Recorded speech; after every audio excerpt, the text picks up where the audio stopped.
Dan sekarang masuk ke bagian yang 10. Sojin dan zombie menonton detik-detik ketika zombie mengamuk kelaparan.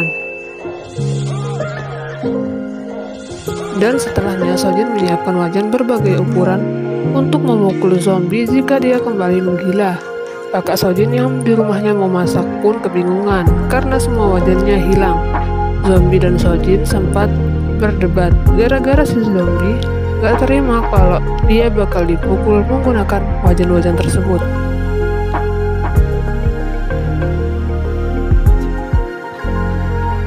Tak lama, Pak Noh menelpon tanpa suara dan menutup HP-nya.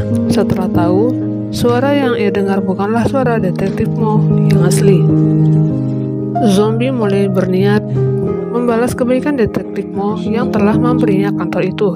Rencananya dia akan mencari pelaku yang telah membunuh detektif Mo. Dan di kantornya tetangga zombie kedatangan Pak Noh yang baru keluar dari penjara. Dia mengenal tetangganya si zombie itu. Pak Noh sempat menanyakan identitas si zombie dan meminta kedua tetangganya untuk memata-matainya serta menangkap si zombie. Siangnya waktu mencari info tentang detektif Mo, si zombie mulai diikuti oleh dua tetangganya. Mereka berdua bersembunyi di dalam kardus. Dari penyelidikannya, si zombie dapat informasi kalau detektif Mo mencari tahu tentang kehidupan Dr. Noh, yaitu adalah dokter hewan, tapi dia di penjara gara-gara buang sampah medis secara ilegal. Habis itu, zombie dan Sojin ke klinik Dr. Noh, dan di sana si zombie ngelihat foto Pak Noh, yang bikin dia makin yakin kalau Pak Noh adalah orang yang udah bunuh detektif Mo. Dua tetangganya yang masih ngebuntuti pun langsung ngirim foto Sojin dan si zombie ke Pak Noh. Tahu ada yang sedang diselidiki si zombie, Pak Noh langsung bayar dua tetangganya itu buat nangkap si zombie. Si zombie pun melihat informasi seputar Pak Noh hingga menyimpulkan jika detektif Mo dibunuh karena mengetahui rahasia besar yang disembunyikan Pak Noh. Malamnya dua tetangga si zombie masang jebakan berupa strum untuk menangkap si zombie. Sayang banget, sengatan listrik itu nggak bikin si zombie pingsan, melainkan malah mati lampu di seluruh Korea. Dua tetangga ini ngira si zombie udah pingsan gara-gara kena strum.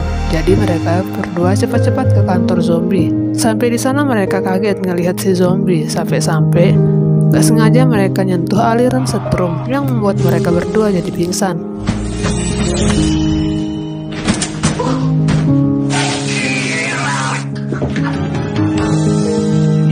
Pas mereka udah sadar, ternyata udah pagi. Mereka pun ditanya sama si zombie tapi gak ngaku. Dan akhirnya mereka pulang.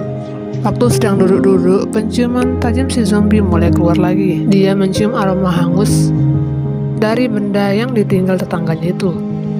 Baunya sama kayak klinik Pak Noh. Si zombie jadi penasaran hubungan antara tetangganya sama Pak Noh. Di hari berikutnya, Sojin dapat info kalau Dr. Noh adalah orang jahat yang suka membunuh hewan. Malam hari, selesai kerja, si zombie lapar lagi. Dan tiba-tiba muncul beberapa orang gak dikenal masuk ke dalam kantornya sambil bawa senjata. Mereka menyerang zombie. Berhubung si zombie mahir bela diri, dia berhasil ngalahin mereka semua.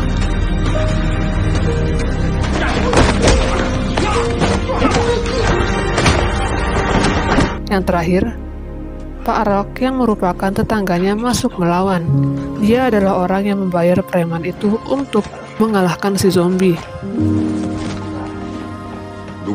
Sambil kelahi sama Pak Rock, si zombie terus mikirin dagingnya yang empuk dan menggiurkan untuk dimakan.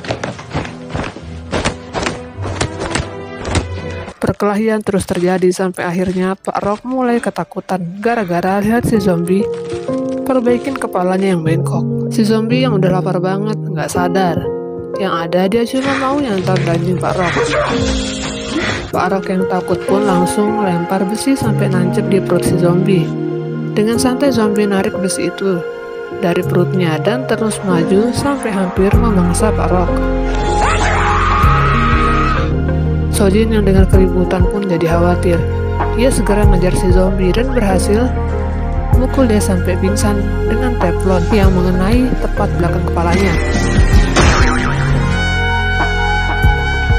sedang Pak Rok sadar setelah temannya datang.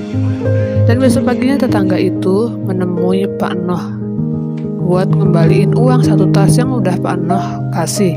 Pak Rok nggak sanggup lagi nangkep si zombie karena dia mengerikan. Pak Rok juga ngasih besi yang udah nancep di perut zombie semalam. Sedangkan si zombie dan Sojin masih menyelidiki kasus Dr. Noh. Dan gak sengaja, bukti penelitian ilegal Pak Noh ditemukan di bawah kursi yang biasa diduduki si zombie. Dari situ mereka tahu kalau Pak Noh bikin penelitian untuk menghidupkan manusia yang sudah mati. Dan si zombie juga nemuin foto tempat dia pertama kali bangkit sebagai zombie, yaitu di tempat sampah. Pak Noh sendiri meneliti darah yang ditemukan di besi, dan dia pun terlihat senang karena penelitiannya terlihat sukses.